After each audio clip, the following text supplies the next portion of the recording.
کیا پاکستان 50 کی سیاست میں واپس چلا جائے گا؟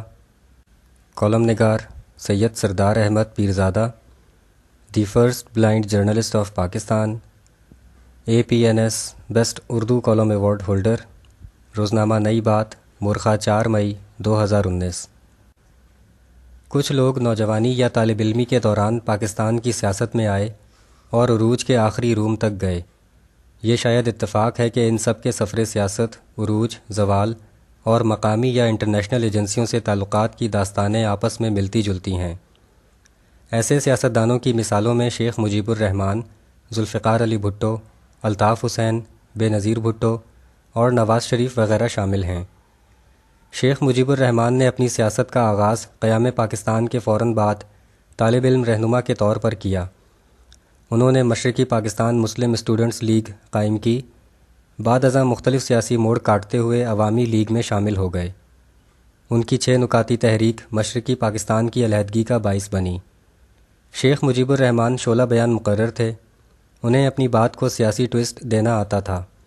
ان کی بنگالی پرست تحریک کو بھارت اور کچھ دوسرے ممالک کی حمایت حاصل تھی۔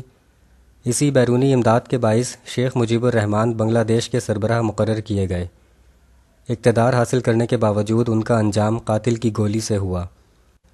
نوجوان ذوالفقار علی بھٹو پاکستانی سیاست میں آئے تو چند برسوں میں ہی وہ اس محاورے کی عملی مثال بن گئے کہ وہ آیا، اس نے دیکھا اور فتح کیا۔ ذوالفقار علی بھٹو بھی شعلہ بیان مقرر تھے، انہیں بھی سیاسی باتوں کو ٹوئسٹ کرنے پر کمال قدرت حاصل تھی۔ وہ مقامی ایجنسیوں کی عمدہ پروڈکٹ کے طور پر حکومتی ایوانوں میں داخل ہوئے، لیکن جلد ہی انٹرنیشنل ایجنسیوں کے ڈارلنگ بن گئے۔ اس کی ایک وجہ ان کا مغربی تعلیم یافتہ ہونا بھی تھا، جو انٹرنیشنل بروکرز کے لیے بہت قابل قبول تھا۔ جو ہی انہوں نے بہت زیادہ انٹرنیشنل خود اعتمادی حاصل کی، مقامی ایجنسیاں ان سے مشکوک ہونا شروع ہو گئیں۔ ان کے ہاتھ سے اقتدار جاتا رہا، پھر زندگی بھی چھین لی گئی۔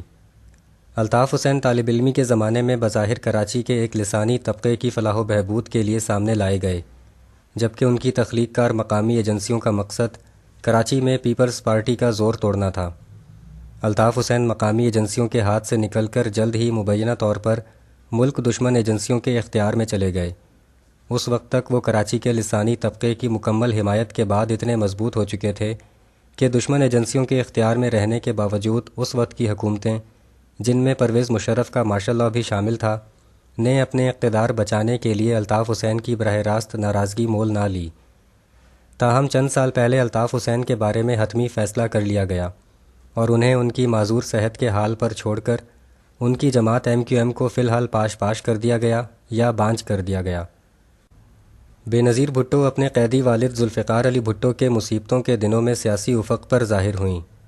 مقامی اور انٹرنیشنل سطح پر بے نظیر بھٹو کو توجہ ملنے کی کچھ اہم وجوہات یہ تھیں کہ وہ ایک نوجوان خاتون سیاسی لیڈر تھیں، وہ لبرل اور ماڈرنزم کی پہچان بن رہی تھیں، وہ اپنے مقتول والد ذوالفقار علی بھٹو کی مظلومیت کی سیاسی ہمدردیاں حاصل کر چکی تھیں، وہ اپنے والد ذوالفقار علی بھٹو کی طرح زرخیز سیاسی ذہن کی مالک تھیں، اور سب سے اہم یہ کہ وہ اپنے والد ذوالفقار علی بھٹو کی طرح مغربی تعلیم یافتہ تھیں۔ جب بے نظیر بھٹو سیاست میں سرگرم ہوئیں تو اس وقت پاکستان کی سیاست میں ضیاء الحق کا ماشاءاللہ اپنا عروج دیکھ چکا تھا اور واپسی کے سفر کا سامان باندھنے والا تھا۔ اس موقع پر منطقی تقاضوں کے مطابق کسی سیاسی لیڈر کو ماشاءاللہ کی جگہ سیاسی خلا پر کرنا تھا۔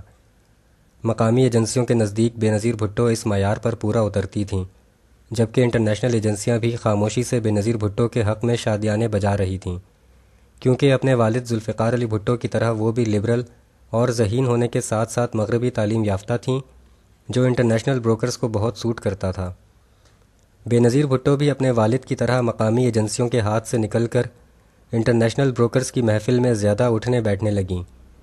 انہیں وارننگ کے طور پر 2 مرتبہ حکومت سے فارغ کیا گیا، لیکن بے نظیر بھٹو کا انٹرنیشنل بروکرز کے ساتھ اوور کانفیڈنس انہیں زندگی سے دور کر گیا۔ ذوالفقار علی بھٹو اور بے نظیر بھٹو اس نقطے کو اوور لک کر گئے کہ انٹرنیشنل بروکرز اپنے مفادات کے لیے ہمیشہ بہتر سے بہتر کی اور ایک سے دوسرے کی تلاش میں رہتے ہیں۔ نواز شریف بھی جوانی میں ہی مقامی ایجنسیوں کی محبوبہ بن گئے اور وہ تمام لاڈ پیار حاصل کیے جو عاشق معشوقوں کے لیے فراہم کر سکتے ہیں۔ نواز شریف کی انٹرنیشنل بروکرز کے میرٹ پر کم پورا اترنے کی سب سے بڑی ڈسکوالیفیکیشن یہ تھی کہ وہ مغربی تعلیم یافتہ نہیں تھے۔ نواز شریف انٹرنیشنل بروکرز کے لسانی و تعلیمی تعصب کا آسانی سے نشانہ بنے رہے۔ نواز شریف نے جب سول سپریمیسی کو سپر کرنے کی کوشش کی تو وہ مقامی ریڈ لائن کراس کر گئے۔ انہیں نکرے لگانا زیادہ مشکل نہ تھا، کیونکہ انٹرنیشنل بروکرز نواز شریف کی چین اور روس کی طرف شفٹ ہونے والی پالیسیوں سے پہلے ہی نالاں تھے۔ دوسرا یہ کہ وہ مغربی تعلیم یافتہ نہ ہونے کے باعث ذوالفقار علی بھٹو اور بے نظیر بھٹو کی طرح انٹرنیشنل بروکرز کے کلچر فیلو نہ تھے۔ نواز شریف کا انجام بھی اب اکیلے بیٹھ کر یادوں کے خونی منظر دیکھنے جیسا ہی لگتا ہے۔ ہم نے یہ جملہ اکثر سنا ہے کہ تاریخ اپنے آپ کو دہراتی ہے۔ پاکستانی سیاست میں تاریخ بہت جلدی اپنے آپ کو دہراتی ہے۔ اب نوجوان بلاول بھٹو کو جس طرح سیاست میں اتارا گیا وہ کسی سے پوشیدہ نہیں ہے، البتہ انہیں جس طرح میڈیا پر مشہور کیا جا رہا ہے اور انہیں ایک دانشور سیاستدان کے طور پر پیش کیا جا رہا ہے وہ فی الحال پوشیدہ ہے اور کچھ سوال لیے ہوئے ہے۔ مثلاً یہ کہ ہماری سیاست میں مقامی طاقتوروں کے بغیر کوئی مشہور نہیں ہو سکتا۔ بظاہر پیپلز پارٹی نیب اور عمران خان کے ریڈار پر سرخ نقطے کی مانند ہے، لیکن بلاول بھٹو کا بڑھ چڑھ کر میڈیا پر چڑھے رہنا کیا کسی خاص نکر کی مستقبل کی منصوبہ بندی کا پارٹ ہے؟ بلاول بھٹو بھی اپنے نانا ذوالفقار علی بھٹو اور والدہ بے نظیر بھٹو کی طرح مغربی تعلیم یافتہ ہیں۔